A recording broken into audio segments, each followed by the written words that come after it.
की जय हो, माँ शीतले मैया नव दुर्गा की जय हो।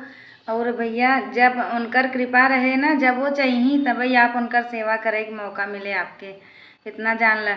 जब तक माता रानी का कृपा ना हुए ना, जब तक होना चाहिए ना, तब तक उनके सेवा का मौका ना मिल सकते, चाहे कुछ भी कही डाले। तो हम इतना दिन से ना चाहत रहे, बहुत दिन से कि भगवान का व्रत रखी, 9 दिन का नवरात्रि रही, लेकिन ना रही पावत रहे, कोनो न कोनो भी अड़चन आ जात रहा।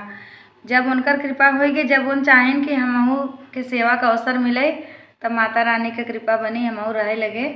9 दिना का नवरात्रि पिछले नवरात्रि से उठाए कुआर से, इतना अच्छा लगत है ना, इतना आनंद आवत है। 9 दिन ऐसा बीत जाते पता ही नहीं चलते माता रानी के पूरा सेवा में। और ऐसा मन लग जाते है ना कि जौने दिना नवरात्रि उतरे गिरा, तो बल्कि वही दिन ऐसा लगता है कि कुछ उदासी उदासी जैसा लगता है। तो माता रानी जब घरे में आई जाती ना, तो अपने आप सबका सब कुछ एकदम बढ़िया से चले लगत, एकदम मस्त हो जाते सब कुछ।